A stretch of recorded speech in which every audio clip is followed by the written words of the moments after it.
Hey guys, welcome to the MaffmanJones movie channel. I'm your host John Maffio, and we have made it to hell. This is my top 10 worst movies of 2017.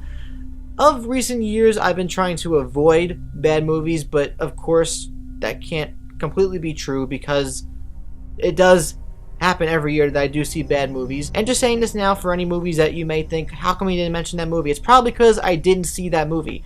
There were a lot of films I did avoid, like the Emoji Movie, for one, but I did make a little humorous movie review about that if you could check it out. But yeah, these are movies that I saw and was either disappointed by or straight up hated. And the fire will come out as I get deeper and deeper into the list. But I do have some dishonorable mentions, I guess. They weren't honorable because these movies weren't good. But yeah, moving on to those. First is Fate of the Furious, a movie that was egregiously frustrating to watch because in a series where nothing is logical, I was still saying that's stupid. And it pissed me off multiple times. Then we have Valerian and a City of a Thousand Planets. It's not a horrible movie, but I was falling asleep watching it, and I really like Dean DeHaan and Cara Delevingne, but they both weren't good in this movie in my opinion. And then you have Rihanna in there with a random character that was kind of weird. The movie is weird. It has good moments, but overall, it could have been a lot better. Then we have Jigsaw, and it's only here, not in the top 10, because I expected it to be bad, and when I walked out and it was bad, I was like, okay, well, at least I saw that coming. But it was the second worst sequel for me, next to the final chapter from 2010, which I watched recently, and I hated that. But this movie was just the whole way, and the ending is the worst ending I think in any of these movies. Then we have Underworld Blood Wars. I don't know. It's like the fifth sequel to this franchise. Kate Beckinsale is attractive. That's all I gotta say. Then we have Ghost in the Shell, which is actually a very visually pleasing movie, but everything else is the opposite. The Dark Tower is a snooze fest that could have been so much better. You have Matthew McConaughey and Idris Elba. How did this go as wrong as it did? And then finally, The Book of Henry. It's a movie that is a wonderful little mess. It's got such tone-deaf issues. It does one thing and it goes a completely different direction, but not for the better. And I still give Colin Trevorrow credit for going and trying to make this movie. I still like it, but I can't argue that it's a good movie, because it's not. It's a bad movie. Okay, let's talk about these movies one more time and then put them to bed where they deserve to be. And by bed, I mean a grave. My top 10 worst movies of 2017, starting with number 10.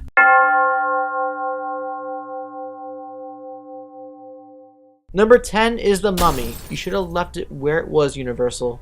You had a great Boris Karloff run. Then the Brendan Fraser movies, even though the third one is bad, I really enjoy the first two of those.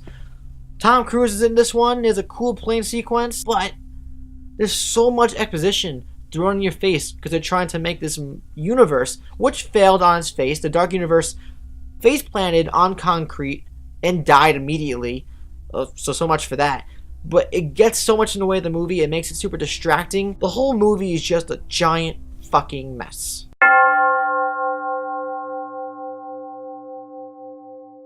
Number 9 is XXX Return of Xander Cage, or the other unentitled Fast and Furious sequel. Because that's what it felt like. It felt like a Fast and Furious movie. I need my crew, and they all have to do a certain thing because I'm Vin Diesel, and look at me, I get the hot chicks. And look, here's Ice Cube, because remember him from State of the Union? This is a badass moment. No motorcycles. This movie fucking sucks. I couldn't have fun with it. I'm sorry. I'm tired of the shtick with Vin Diesel having a crew. The family, the crew, fuck you, I don't give a fuck.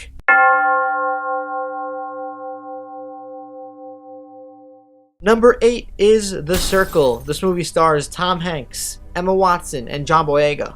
You'd think this would be on a top 10 list with a cast like that.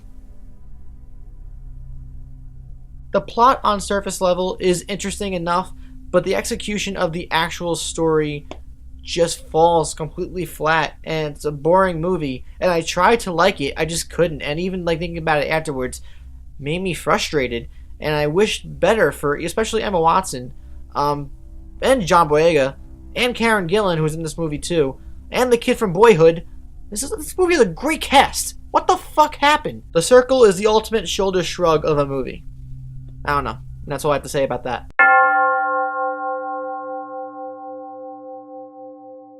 Number 7 is The Great Wall. It stars Matt Damon and Pedro Pascal.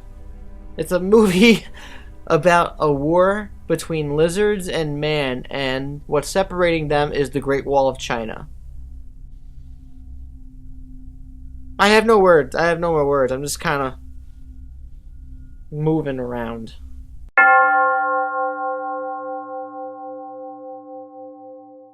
Number 6 is The Bye-Bye Man. Don't think it, don't say it. The Slender Man ripoff that is actually really amusing if you look at it from a certain point of view, but objectively really bad movie. Like, you can't look at this film and say, this is well made.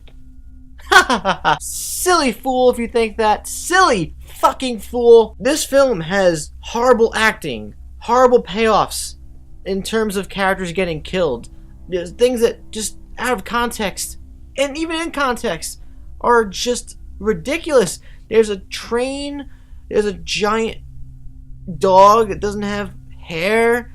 The Bye-Bye-Man touches your forehead. You think with Doug Jones being this tall creature, even if he's not Slender Man, you have potential there, and they couldn't even fulfill that promise of a creepy creature thing that actually invades and terrorizes these kids. It's horrible!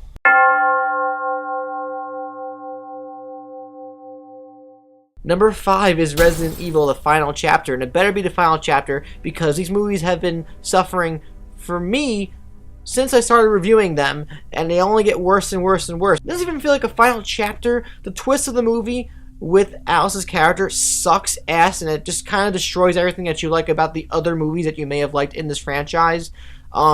It's hard to watch. The sequences are like, they literally make your eyes bleed. It's just, the special effects were made in a blender in a garbage pail somewhere, and Oscar the Grouch was even going, what the fuck is this shit? If you're a fan of Resident Evil, the film franchise, I still can't see how you can watch this and be like, yeah, that was satisfying. I definitely feel fulfilled as a fan of these movies. I can't see how you feel that way after a movie like this. It only makes you ask more questions.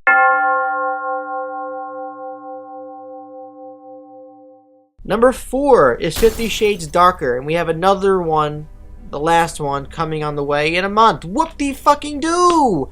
I really didn't like the first one either, but at least there was some integrity to the filmmaking there. This one has no integrity or nothing good about it at all. The screenplay, oh my fucking god! Some of the dialogue feels like it came from like a 6 or 7-year-old who stumbled upon his or her parents fucking in the bedroom. Ooh, I know what sex is now. Let me write about it.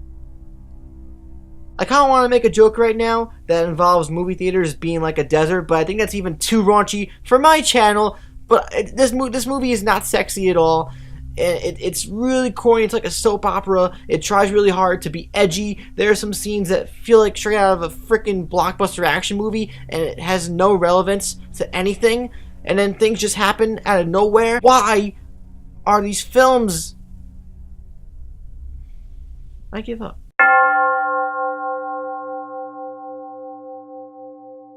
Number 3 is Baywatch. Now this movie is as high as it is on this list because with the talent involved here, you'd think it would be a good time at the theater. But it's, for me, it was the exact opposite. I barely cracked a chuckle at all. I even cringed at a lot of the jokes.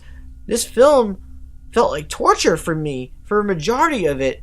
It has so many cliches, and it tries to be that meta thing where it's making fun of the show but also being a part of the show, Baywatch, and it makes references to the show, has cameos from the show, and they're kind of constantly making fun of themselves, but it doesn't work. It feels forced the entire time, and I just wanted to I'd rather punch myself than go through this movie again because it's an exercise in endurance. If this movie was drowning out at sea, I would let that shit drown.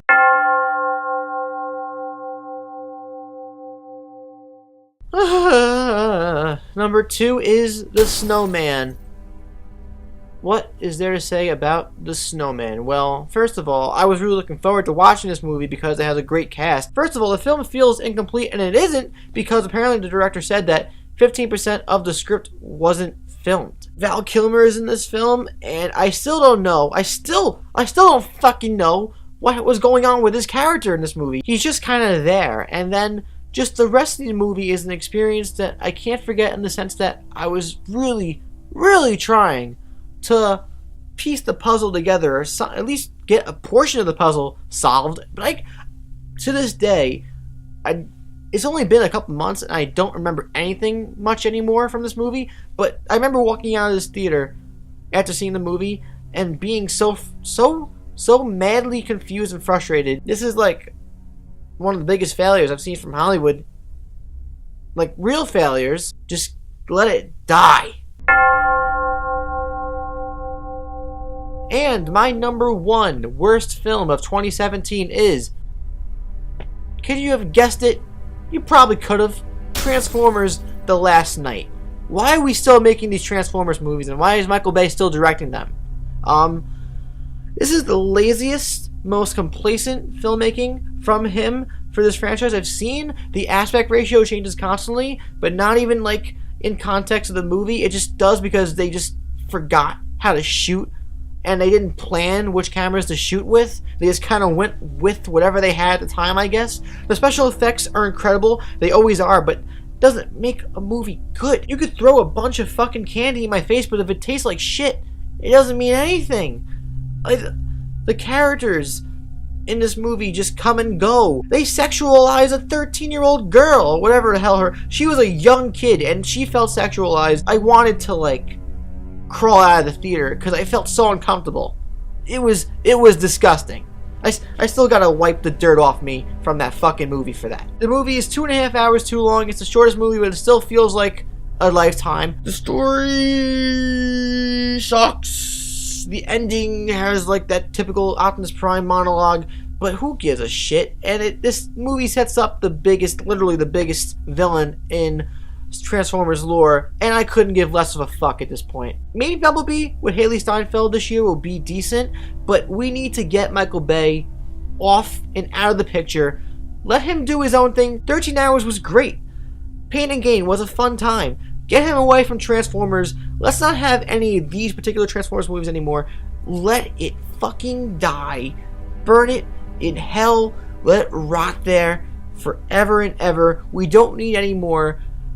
American audiences actually spoke with their dollars this time, and this movie, compared to the other ones, bombed hard. Thank God. But I have nothing else to say. Good riddance. Fuck you. And those are my worst movies of 2017. I always seem to curse in these, but I get really angry. I'm sorry, I can't help it. If you enjoyed this list, please like the video, subscribe to my channel, and also check out everything else social media wise down below, and my Stardust as well. Also, comment down below your worst movies of the year. Do you agree, disagree with my list? Any movies that I didn't mention that I probably didn't see that you did and you hated? Let me know anything down below. We can now finally move on from 2017, good and bad, onto 2018, which has promising things, but also not so promising things. First included 50 Shades Freed in February. God help us all. I'll see you guys for the first review of 2018 very soon. Thank you again for watching this and my top 10 list. Love you all, and I'll see you guys next time. Blah.